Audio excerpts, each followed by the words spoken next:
નમસ્તે, હું રચના માડમ નંદાણીયા। જામનગર આપણું એક છોટા કાશી તરીકે ગણાય છે અને આ જામનગરમાં દરેક તહેવાર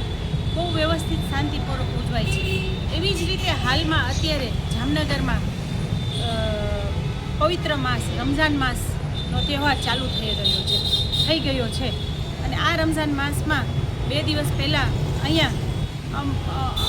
કોઈ અમુક અંદરો-અંદર ઝઘડા થયા, એટલે એ અંદરો-અંદર ઝઘડા છે એ પોલીસ એની રીતે સોલ્વ કરે એ આપણે ખબર જ છે અને એ કરી રહ્યા છે। પણ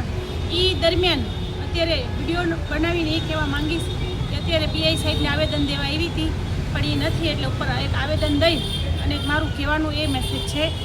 કે અહીંયા જે બનાવ બન્યો જે પાચકડી પાસે,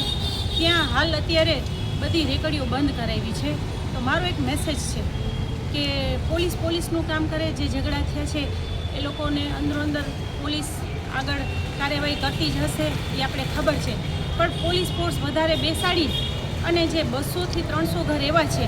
જે લોકો અમુક નિરાધાર છે, જેમનું કોઈ નથી, તો એ લોકો સાંજના અહીંયા જે રેકડીઓ ઊભી હોય છે ત્યાંથી માલ સામાન લઈ અને પોતાનું રોજું ખોલતા હોય છે અને અગાઉથી પણ થોડુંક વધારાનું માલ સામાન લઈ ઘરે રાખી અને સવારે ગરમ કરી અને પોતાને સરગી કહેવાય છે કે પોતાનું રોજું ચાલુ કરે છે। એટલે એવા 200-300 ઘર એવા છે કે જે પોતાનું રોજું આ રેકડીઓમાંથી સામાન લઈ અને ખોલે છે અને આ જ રેકડીઓનો સામાનથી સવારના પોરમાં ગરમ કરીને એ રોજું ચાલુ કરે છે। તો આવા પવિત્ર તહેવારમાં જે અમુક લોકોના ઝઘડાથી જે બીજા 200-300 લોકોને, હજારો માણસોને નુકસાન થાય એવું આપણે ન કરીએ, એટલા માટે આ રેકડીઓ ચાલુ કરાવડાવે અને જે લોકો આ રેકડીઓ પાસેથી માલ સામાન લઈ અને રોજું ખુલે છે એ લોકોનું રોજું ખુલે અને એ લોકો પાસેથી સામાન લઈ અને રોજું બંધ થાય છે તો એ રીતે રોજું ચાલુ થાય છે, તો એ રીતે એ લોકો રોજું ચાલુ કરે। અને ખાસ એ મેસેજ છે કે રેકડીઓવાળા પણ 1 મહિનાનો અગાઉથી જ્યાં ત્યાંથી પૈસા લીધા હોય, એટલે જ્યાં ત્યાં તમને ખબર છે કે કોઈ અત્યારે એમના પૈસા તો આપે નહીં, બિચારા 5%-10% પૈસા લઈ અને 1 મહિનાનો સામાનનો સંગ્રહ કરી લીધો હોય, અમુક સૂકો સામાન, કોઈ ભીનો સામાન નહીં જે બગડે નહીં, પણ એ લોકો એડવાન્સમાં એને જરૂર ન હોય અને સામાન લઈ લીધો હોય અને અલગ અલગ વાનગી રમઝાન મહિનામાં બનાવી અને બધાય રોજું ખુલ્લોવાળાઓને એ સામાન એટલા દિલથી બનાવીને દેતા હોય। આવા પવિત્ર તહેવારમાં આજે હું વિડીયોના માધ્યમથી સૌને કહીશ કે આ રેકડીઓ ધારકોને બધાને રેકડીઓ ચાલુ કરવા દો, જેથી કરીને અલગ અલગ વાનગીઓ ત્યાં બને છે તો બધાના રોજા ખુલે અને સવારે રોજું બંધ કરવા માટે પણ એ લોકો અગાઉથી સામાન લઈ લે છે અને ઘરે ગરમ કરી અને પછી સવારે રોજું પણ અહીંથી બંધ કરે છે। એવા ઘણા પરિવારો છે, કારણ કે ઘણા સમયથી